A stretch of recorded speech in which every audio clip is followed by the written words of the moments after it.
Chers amis, bonjour, bienvenue dans mes conseils du samedi. Aujourd'hui, nous allons parler des idées. Beaucoup d'entre nous ont peur qu'on leur pique leur idée d'entreprise. On n'en parle pas, on essaie de les cacher, on ne partage pas. Ce que j'aimerais vous partager, c'est que plus vous partagez votre idée, plus votre idée va s'améliorer. Je vous donne un exemple. Moi, par exemple, ça fait 3 ans que je parle aux gens qu'il n'y a pas assez de moyens de transfert d'argent de l'Europe vers les pays africains. Et je parle spécialement de Madagascar. Pourquoi? Parce que juste pour Madagascar, quand on regarde les chiffres de 2020, il y a 400 millions d'euros qui sont transférés par la diaspora depuis les pays du Nord, l'Europe, Canada, États-Unis, etc., vers Madagascar. Il y a une part de marché à prendre parce que quand on regarde les transferts officiels à travers, je ne vais pas donner de nom, mais les entreprises existantes officielles, il y a beaucoup qui passent par le marché noir. Ça représente des risques pour l'envoyeur parce qu'il n'y a aucun moyen d'aller devant un tribunal si jamais il y a une malversation ou il y a un problème lors du transfert. Ce projet, j'en parle à tout le monde. Au fait, on peut se dire, ah, si j'en parle à quelqu'un, il va piquer l'idée. Mais non, il ne va jamais piquer l'idée parce que l'idée, en fait, il y en a plein. L'idée se développe parce qu'on en parle. On demande de feedback aux gens, on demande ce qu'ils en pensent. Je demande aux techniciens, les gens qui codent, comment peut-on coder de manière automatique ce genre de transfert. J'en parle aux gens qui s'y connaissent en juridique. Qu'est-ce qu'on devrait faire? Quel type d'entreprise doit-on monter? Est-ce qu'on doit le monter en Europe? On doit le monter à Madagascar? Et quel type? Quel système et quelle espèce d'autorisation qu'il faut pour faire ce genre de démarche?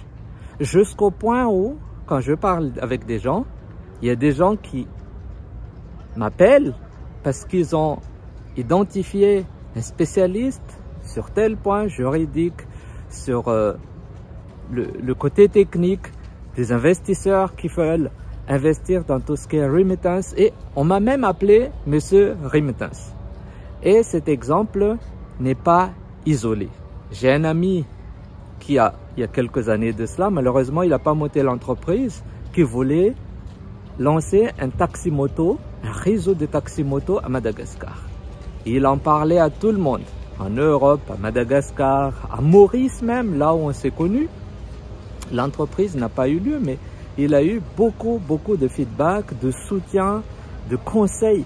Et c'est pour ça qu'on doit partager ces idées. Quand on partage les idées, bien évidemment, les gens en retour donnent des feedbacks, leur avis.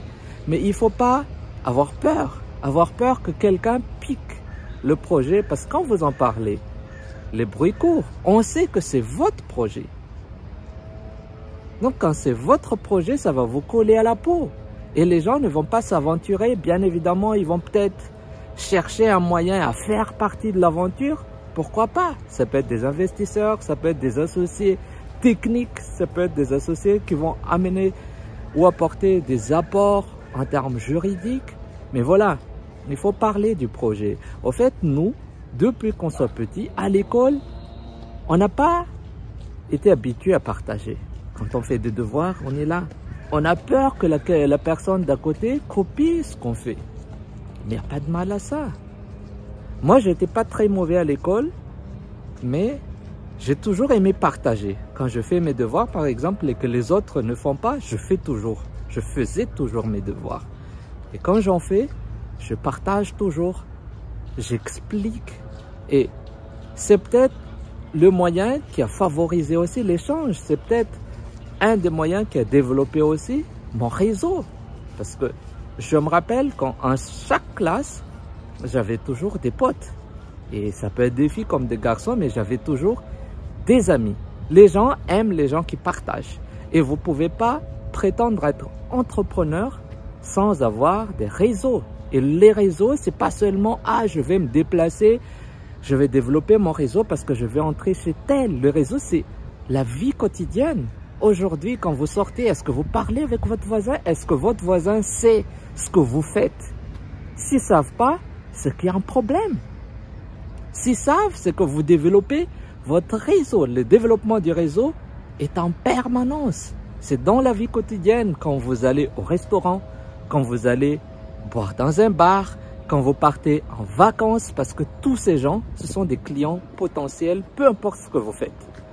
Je fais ici de la distribution de ce qu'on appelle des arts malgaches. Quand je vais dans un resto, j'en parle aux gens. Je leur propose de mettre des sous-tasses, des sous-plats en raffia dans leur restaurant. Quand je vais dans un bar, j'en parle, même si le bar n'a rien à voir avec ça. Je dis, si jamais vous avez une clientèle ou un ami ou un proche qui pourrait être intéressé, ben on fait ceci. Et c'est pareil pour nos entreprises à Madagascar. Le marketing, par exemple, j'en parle aux gens. Ne serait-ce que hier, j'étais dans une école. On parlait d'autre chose. Et moi, j'ai regardé leur site web. Et moi, j'ai dit, il y a quand même des améliorations à faire. Moi, personnellement, je leur ai dit, j'externalise tout à Madagascar. Et je fais même partie d'une entreprise de communication qui fait telle chose. C'est ça, être entrepreneur. C'est en parler, parler de nos projets, comme parler de ce qu'on fait déjà. Vendre et parler de notre projet à partir d'aujourd'hui. Il faut en faire un exercice quotidien.